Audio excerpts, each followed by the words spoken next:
And now, Roma Wines, R-O-M-A, Roma Wines present Suspense.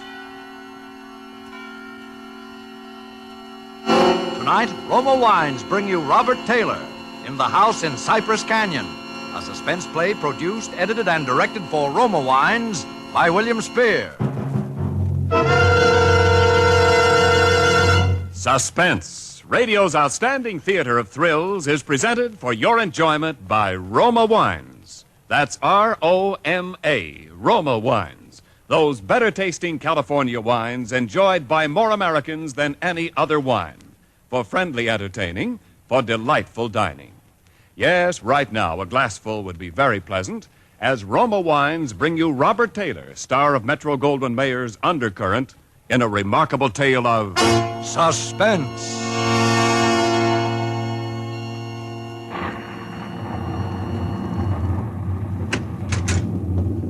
Merry Christmas, Jerry. How's the real estate business? Kind of early with your greeting, aren't you, Sam? Well, I got to get them in sometime. I may not see you again until next Christmas. If this real estate racket gets any crazy, I'll be dead by next Christmas. I'm glad you could get up here, though, Sam. What's on your mind, Jerry? You'll probably shoot me when you hear it, Sam, because I'm probably nuts. But doggone it, you're a detective and you're my pal, and I just had to tell somebody. Well, you sound like it's serious. That's just it. I don't know what it is, Sam, but... Now, listen, you know we're agents for a group of houses up in Cypress Canyon. Mm-hmm. Those places that were started before the war, never got finished. Oh, yeah. All they got in were the foundations, just concrete and a couple of beams. Well, they've been finished now. In fact, I'm putting up the for rent on the last of them today. What do you want? Police protection from the mob? Listen, Sam, this house that I'm talking about, it's got a number now, 2256. But before, when the men went back to work on it about 3 months ago, well, they just started when the foreman on the job brought me a shoebox that he'd found up on a beam. And this box had what do you call it, a manuscript in it, a story kind of, all written out. Yeah. Well, he gave me the thing. I read it. I didn't think much about it. I put it in my desk. But the other day, and I happened to drive by there, I saw the number on the house and what the house looked like. I thought of this manuscript. And, well, I don't like it, that's all. There's something funny about it. What's funny about it? Well, mind you, this thing was found in an unfinished house in Cypress Canyon. House that was only just started building. All right. Well, listen, Sam, I want to read it to you if you got the time, and you'll see what I mean. All right, shoot. Well, here's how it begins. To whom it may concern, my reasons for setting down on paper what follows here will be abundantly clear to anyone into whose possession it may fall. First, let me say that I'm a very ordinary person. My name is James A. Woods. I'm 35 years old. By profession, a chemical engineer. My wife, Ellen, was a school teacher when I met and married her in Indiana 7 years ago. There's nothing in the past life of either one of us to suggest remotely any cause or reason for the dreadful thing that has invaded our lives. Our married life has been in no way different from that of millions of other average, reasonably happy, and congenial families. 3 months ago, I was ordered by my firm to take charge of a rather minor project in Los Angeles, Hollywood to be exact. The order was a sudden one. There'd been no time to secure accommodations, and conditions being what they are, the inevitable result was that until day before yesterday, we'd been living in the cramped quarters of one of those characteristic California motels. Needless to say, most of our spare time had been devoted to a search for something more permanent and comfortable, but the fruits of these efforts had been, financially and in every other way, a geometrical progression of discouragement. Until last Saturday afternoon, only 4 days before Christmas. We were driving into town on our way to a movie when Ellen saw it. Jim, look. What? That sign in front of that real estate office. Oh, yeah. But yeah. Don't you see what it says? For rent, furnished, 2-bedroom house, close in, immediate occupancy. Yeah, uh-huh. Aren't you going to stop? Oh, Ellen, you know what a sign like that would mean, right out in plain sight in front of a real estate office. Oh, yeah, but Jim... Either they want $600 a month... We'll never know until we ask. And if it's any good at all, there are probably 50 people fighting for it right back there now. Well, honey, there's no harm in trying now, is there? You really want to go back? Oh, it's probably foolish, but what can we lose? Okay. Oh, darling, come on, cheer up. How do you know? Maybe our luck's changed. Maybe fate's going to give us a nice new house for a Christmas present.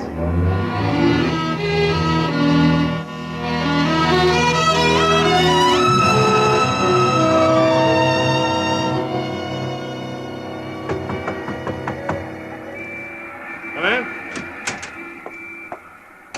Oh, we're sorry to bother you, but we just happened to see that for rent sign outside. Oh, and, yeah, I hung it outside just this minute. Is the house available? Why, sure it is. Let me introduce myself. My name is James A. Woods, and this is my wife, Ellen. How to do? Wow. Looks like it's fixing to rain. Yes, so it does, doesn't it?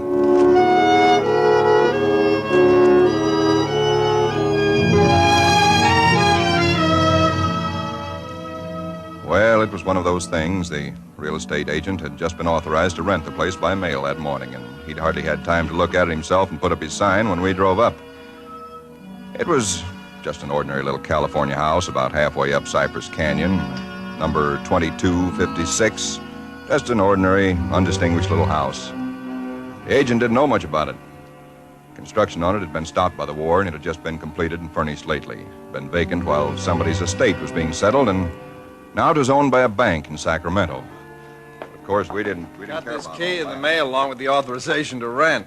Only one there is. Of course, you can have duplicates made. Yeah, seems to stick a little. No, there it is.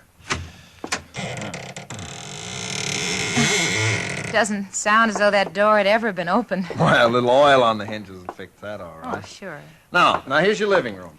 Furniture's a little dusty, of course. You got to expect that. It's good furniture, though, you see? Benson Brothers. Yes, Now, over here's a little den. Panel, you see?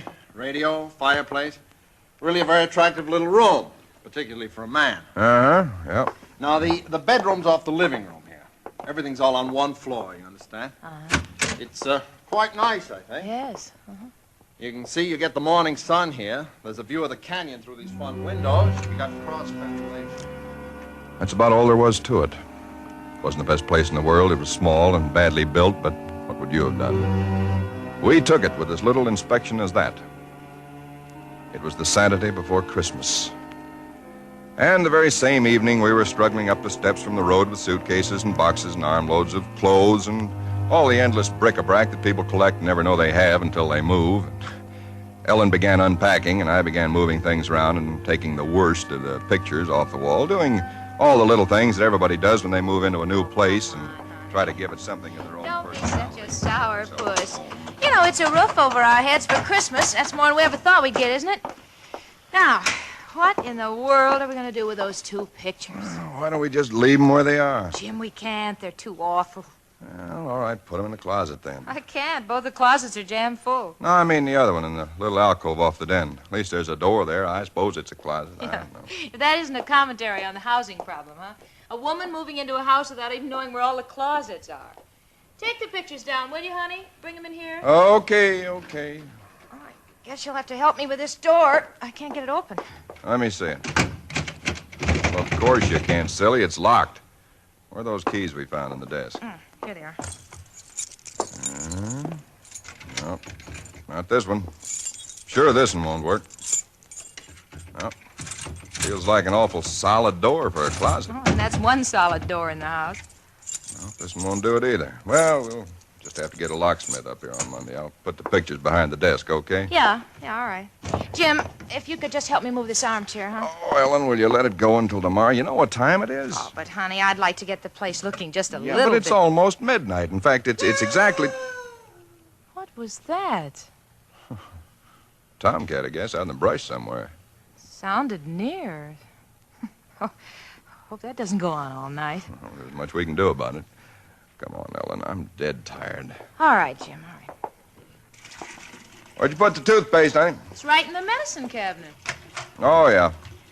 Jim, we ought to get some firewood tomorrow. You know, a fire in that living room would make all the difference in the world. Can't. Sunday. Well, Monday then. Jim, I think red curtains are what we need, don't you? You know, just at least for the living room. Anyway, the ones in there now have just got to come down. Yeah, I suppose they do. What do you think of red? Well, I guess it's all... Jim, It's some tomcat. Jim, it sounded in the house. Oh, now, how could it be in the house, Ellen? We've been over every inch of the house. Except that closet. Now, how could a cat or anything else be in the closet that's been locked up for over a year? don't know. It's probably under the house. A wildcat or mountain lion or something. I hear they have them in California. Jim, I don't like Well, it. neither do I like it, but there's nothing we can do about it tonight. Well, maybe we ought to call somebody, the police or some don't neighbor. be silly, Ellen. You act like a kid. Come on, let's go to bed, huh? All right, I suppose it is silly. Jimmy, did you lock the door? Yeah. Can I turn out the lights now? Yeah. All right. Good night, Ellen. Sleep tight. Good night, Jim.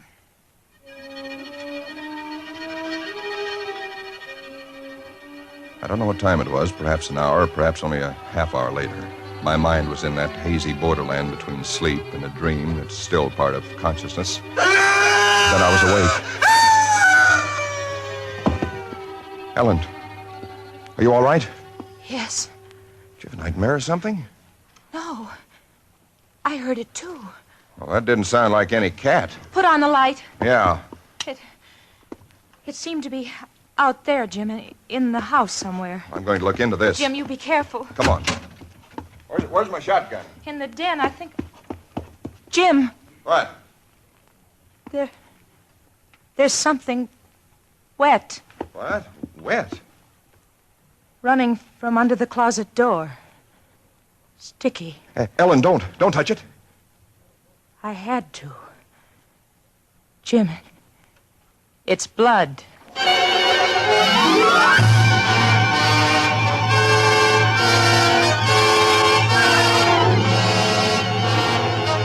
For Suspense, Roma Wines are bringing you Robert Taylor in the house in Cypress Canyon.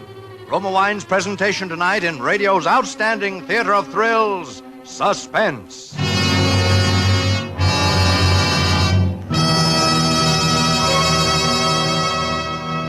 Between the acts of Suspense, this is Ken Niles for Roma Wines.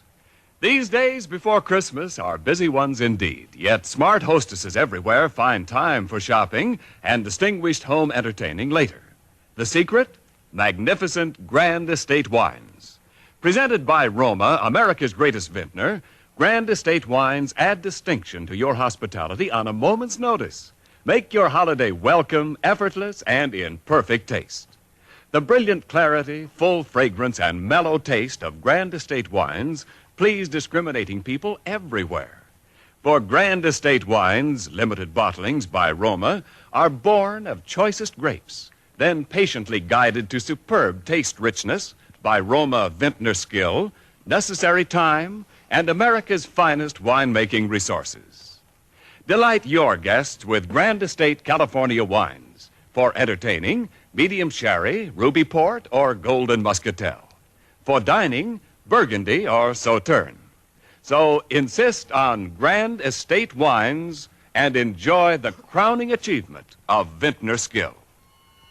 And now, Roma Wines bring back to our Hollywood soundstage Robert Taylor as James A. Woods, with Kathy Lewis as his wife Ellen, in the house in Cypress Canyon. A tale well calculated to keep you in suspense.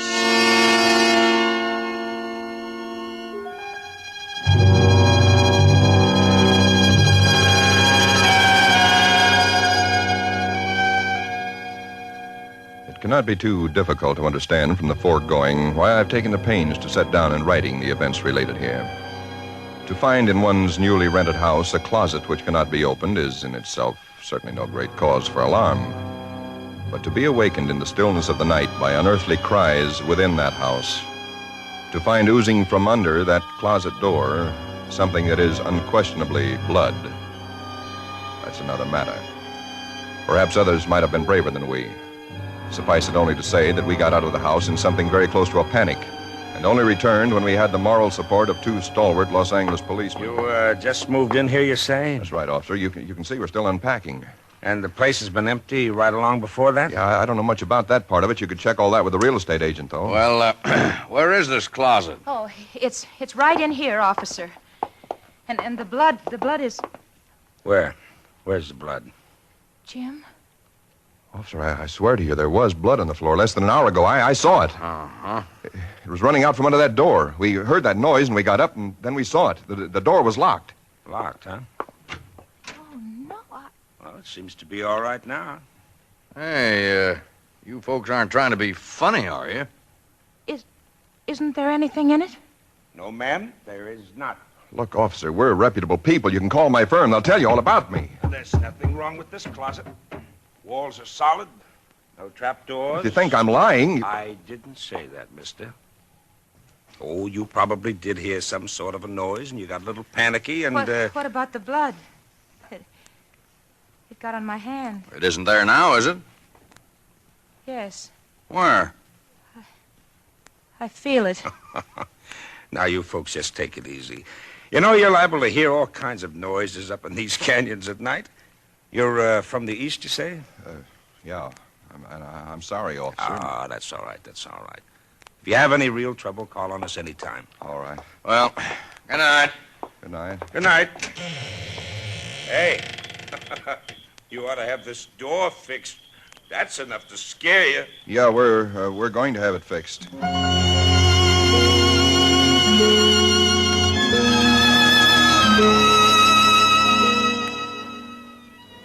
We didn't say much about it after that. There wasn't much that could be said. The next day, I went down to a lot and bought a little Christmas tree and some trimmings, and we tried to pretend we were cheerful, but there was an uneasiness between us that had never been there before. Ellen seemed tired and listless. Several times during the day, I noticed her washing her hands with a brush, scrubbing the one that had touched the blood. That night, we each took a sleeping pill and went to bed.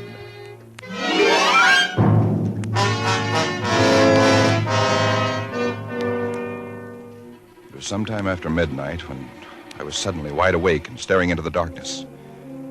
In some way, I knew at once and instinctively what had awakened me.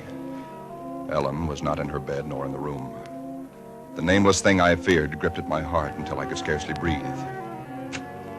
I opened the bedroom door and started through the house, putting on every light that I could find. There was not much to search, but I searched thoroughly. The living room, the kitchen, bathroom, den, even the garage. And all the time, the dread of looking where I knew at last I must look. For I think I knew from the very first time where I'd find her. It must have been a full minute that I stood before that closet door.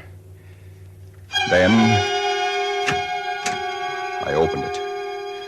She stood there rigid, her arms at her sides, the fingers extended like claws. Her hair was over her face, her eyes stared out of it. Her lips were drawn back in a grin like an animal at bay. For a moment, I was frozen with the horror of it. I stretched out my hand. Very deliberately, she turned her head and sunk her teeth until they met into the flesh of my forearm.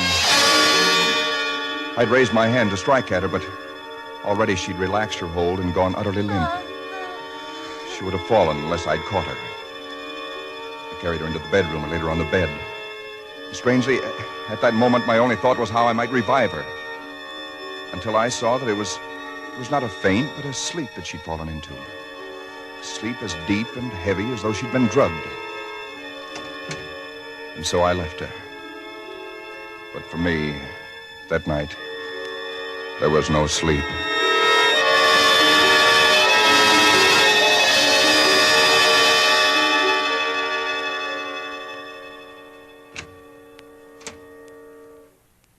Jim?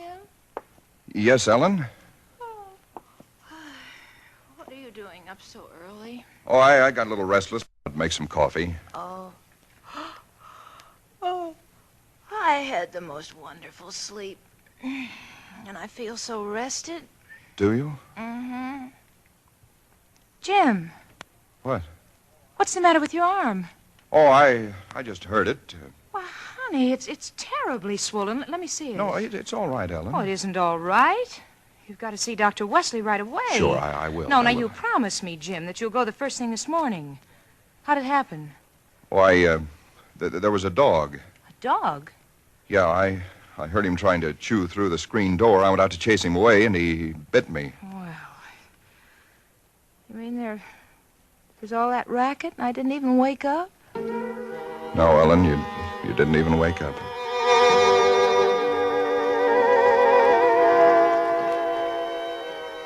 It was clear to me that Ellen knew nothing of what had transpired the night before. I went to my office that morning and made a pretense of going over routine business, if only to restore my mind to some semblance of calm by the sight and sound of common, familiar things. Pain in my arm had become a persistent, dull throbbing. I made a late appointment with Dr. Wesley. He treated my arm with something of an arched eyebrow, and he said, Well, I've never seen anything quite like it before. That is such a rapid onset of infection.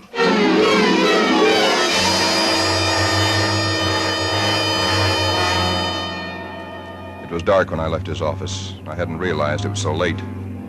Driving home, my car seemed sluggish until I saw the needle on the dashboard and realized that I was pushing it to the utmost of its speed. That I was racing home to prevent something before it was too late, before the darkness had conspired against me. For somehow I already knew with certainty that it was the darkness and the night that I had to fear. The curves of the canyon seemed endless. And then the cold fear leaped up inside me. My house, too, was dark. I went slowly up the stone steps from the road, looking, praying for some sign of light or life. There was none. The house was empty. Ellen was gone. I looked with the same self-torturing thoroughness, and in that closet first of all, knowing as I did so that it was hopeless. And so, alone in that empty house, I waited, powerless and helpless now, deadened in thought and will, empty as the house itself, save only for the overwhelming sense of a terrible foreboding. For some time in the early hours of the morning, I snapped on the radio, shortwave. Why? Surely a minor question now. I only know that I did. And then I heard it. Car 58, car 58, go to Laurel Canyon, the 4000 block. A report that a man has been injured or attacked. Condition thought to be critical. Ambulance will follow. That is all. I was there almost before the police, edging my way through the little crowd, staring down at the man lying there in his white uniform under the streetlight. Yeah, the milkman, poor guy. I heard him scream, but when I got here, it was just like this. There's All nothing right, on it. stand back, stand back. Please stand back. Well, you again. I heard it on the radio. I lived just down the road. Yeah, I remember. What happened? Well, take a look. Maybe you can tell us. He was dead. And he was lying on his back. And his throat had been torn out, as though by the fangs of some wild animal.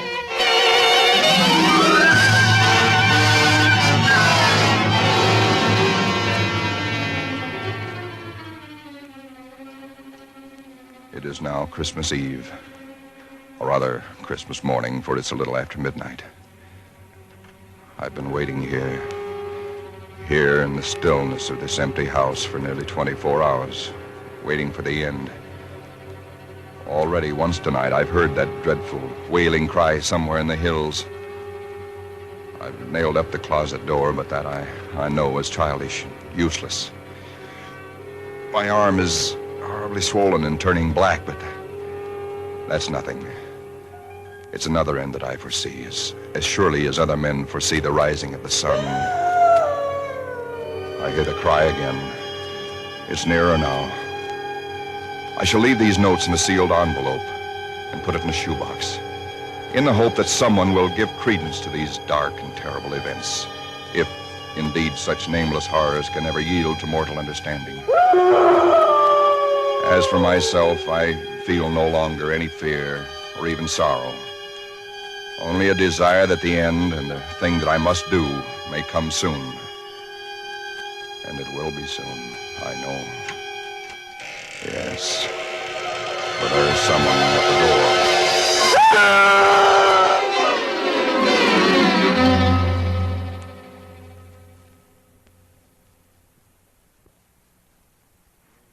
Someone at the door. Huh. What do you make of it, Sam? It's quite a yarn. But what of it? That's what I thought. Now, listen, that's not quite all of it. Clip to it's a newspaper clipping. Listen. Hollywood, December the 26th. Police reported what was apparently a case of murder and suicide in Cypress Canyon sometime in the early hours of the morning. The victims were James A. Woods, a chemical engineer, and his wife, Ellen. Preliminary investigation indicates that Mrs. Woods was killed by the blast of a shotgun in the hands of her husband, who then turned the weapon upon himself. That she fought desperately for her life, however, was evidenced by the disorder of the room and the severe lacerations inflicted upon her husband about the neck and arms. This is the second tragedy to be reported in Cypress Canyon within 24 hours, the other being the unexplained death of Frank Polanski, a milkman. Well, no such murders or whatever they were ever occurred, if that's what's worrying you. The clipping, well, you have those things printed up, you know. No, it's not that, Sam. That story was found in an unfinished house in Cypress Canyon. No number, no nothing, just a framework. Uh-huh. Now that house is finished. When I drove by it today, well, that's what stopped me, Sam, because it all fits. Now that it's finished, it is the house in the story, the same construction, the same vines and creepers on the lawn, even the same number. So what, a guy who knows roughly what this house is going to be like writes a yarn and loses it or something? Did he know the place was going to be listed for rental today, the Saturday before Christmas? Oh, Jerry, coincidence. Two bits you find the guy next door is a ghost story writer or something, and he's been wondering for a year what happened to that thing he wrote. Okay, coincidence. Well, I'm sorry I bothered you, Sam. Don't be silly. I liked it. It's a good yarn. That the for rent sign you were talking about? Oh, yeah, I'm going to put it up outside now. Uh-huh. Well, so long, Jerry, and Merry Christmas again. Yeah, well, thanks, Sam. I guess I was kind of silly, all right, huh? Listen, when a guy named, whatever it is, Woods, with a wife named Ellen comes in to rent that place from you, then you can start worrying. Yeah. Well, so long, Sam. So long, Jerry. Come in. Oh, we're sorry to bother you, but we just happened to see that for rent sign outside. Well, yeah, I hung it out just this minute. Is the house available? Oh, sure it is. Let me introduce myself. My name is James A. Woods, and this is my wife, Ellen. How do? Wow. Looks like it's fixing to... Yes, it does, doesn't it?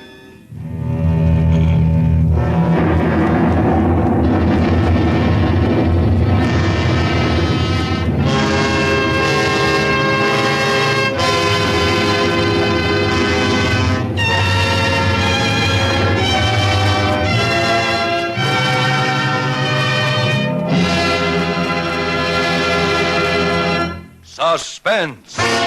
Presented by Roma Wines, R-O-M-A, Roma Wines, selected for your pleasure from the world's greatest reserves of fine wines.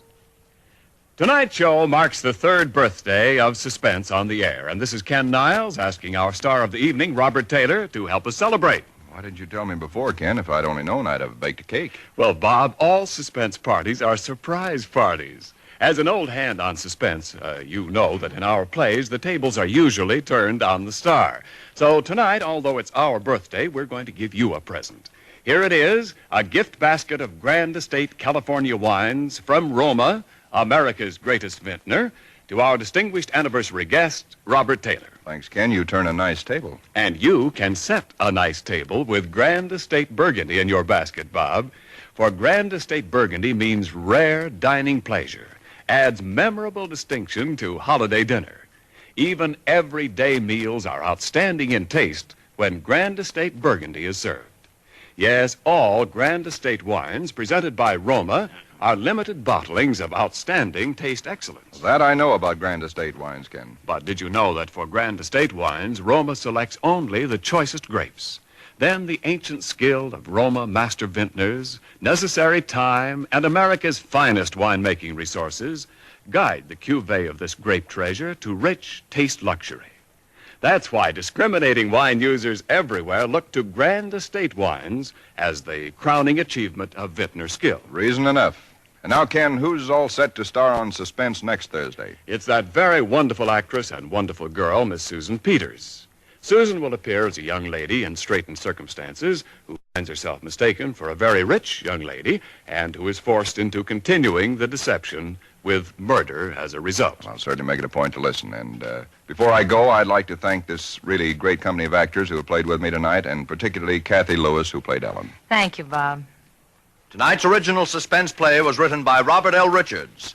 Next Thursday, same time, you will hear Miss Susan Peters as star of Suspense. Produced by William Spear for the Roma Wine Company of Fresno, California. This is CBS, the Columbia Broadcasting System.